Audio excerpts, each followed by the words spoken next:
Next है आपका vertical circular motion. आप देखो मैं ट्रिक बताऊंगा इसके अंदर, पहले कंसेप्ट बता देता हूं। तो वर्टिकल सर्कुलर मोशन में अब जो मैं तरीका लगाता हूं वो ये है, मान लो पार्टिकल को किसी स्पीड u से प्रोजेक्ट किया, आप एक तो लोएस्ट लेवल पर इसका रेफरेंस ले लो, ये इसकी हाइट हो गई, इनिशियल हाइट h1। मान लो इस जगह पर आपको स्पीड और टेंशन निकालनी है, तो आप इस जगह की हाइट का नाम h2 कर दो, और हर जगह का h जो होगा, जो भी होगा, ठीक है ना, ये होगा r1 माइनस कॉस थीटा। ये कब तक होगा ये सुन लेना, जब तक बॉडी फर्स्ट हाफ में रहेगी, यानी इसके नीचे रहेगी। जैसे ही बॉडी ऊपर चली जाएगी तो यही h की वैल्यू हो जाएगी r1 plus cos theta. Check करके देख लेना, ठीक है। अब मेरा कंसेप्ट ये है, सबसे पहले आप स्पीड निकालना सीखो, ट्रिक तो बाद में दूंगा। तो ये स्पीड निकालने के लिए मैकेनिकल एनर्जी कंजर्वेशन लगता है, और जो फाइनली फॉर्मेट ले लेता है थर्ड इक्वेशन का, ठीक है ना। तो के आई प्लस यू आई बराबर के एफ प्लस यू एफ लगाएंगे तो हमारे पास ये देखो इक्वेशन आ रही है थर्ड वाली, वी स्क्वायर बराबर you square minus 2g h2 minus h1। ये है डायरेक्ट वी की वैल्यू निकालने का तरीका, ट्रिक नहीं है, ठीक है ना। दूसरा, अगर आपको इस जगह पे टेंशन निकालनी है तो आप फोर्सेस दिखाओ, तो टेंशन अंदर आ गई, बाहर की तरफ mg का कंपोनेंट आ गया, mg cos थीटा, ये सेंट्रिपेटल एक्सेलरेशन हो गया। अब आपने इक्वेशन बना ली, t minus mg cos theta बराबर mv स्क्वायर बाय r, और आपके पास इस इक्वेशन की हेल्प से टेंशन आएगी, बट वो तब आएगी जब आपको v बताओ।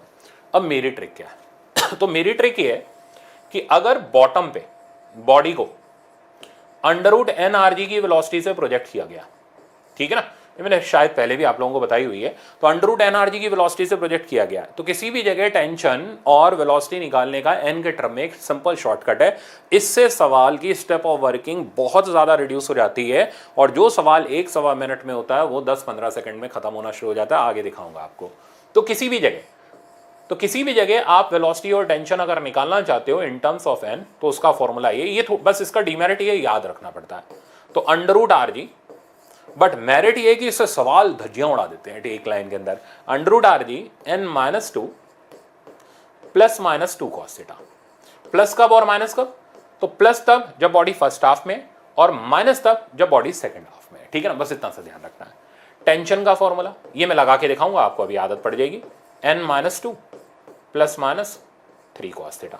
तो वेलोसिटी में 2 cos थीटा, टेंशन में 3 cos थीटा। इसलिए आपने सुना भी होगा कि अगर बॉडी लूपिंग द लूप कर रही है, यानी लिमिटिंग कंडीशन है, यानी अंडर रूट 5 आरजी की वेलोसिटी से हमने प्रोजेक्ट किया, तो किसी भी बॉडी जो थ्रेड से अटैच्ड है उसको अंडर रूट 5 आरजी की वेलोसिटी दोगे तो वो जस्ट सर्कुलर मोशन को कंप्लीट करेगी, और वेलोसिटी जो होगी वो 2 के फैक्टर से कम होती जाएगी। देख लो 2, यहां पर अगर आप देखोगे फिर से 2 कम कर दो, अंडर रूट आर जी बची, और टेंशन 3 के फैक्टर से कम होती चली जाएगी। तो इधर 6 mg, इधर 3 mg, इधर हो गया हमारा 0 के बराबर 3 और उसके अंदर सब्ट्रैक्ट कर लो आप। तो वेलोसिटी 2 के फैक्टर से कम होती है, टेंशन 3 के फैक्टर से कम होती है। एक और बात बता दूं, बॉटम पर टेंशन मैक्सिमम होती है,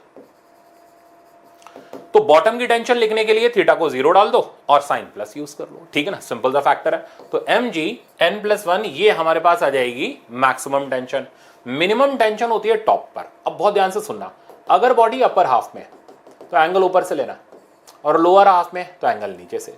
साइन कन्वेंशन का ध्यान रखना, लोअर हाफ में प्लस चलेगा, अपर हाफ में माइनस। तो अब टॉप पर टेंशन मिनिमम है, तो मैं यहां पुट करके दिखा रहा हूं ताकि आपको थोड़ा कॉन्फिडेंस आ जाए। तो n-2 वैसे ही रहा, साइन आ गया -3।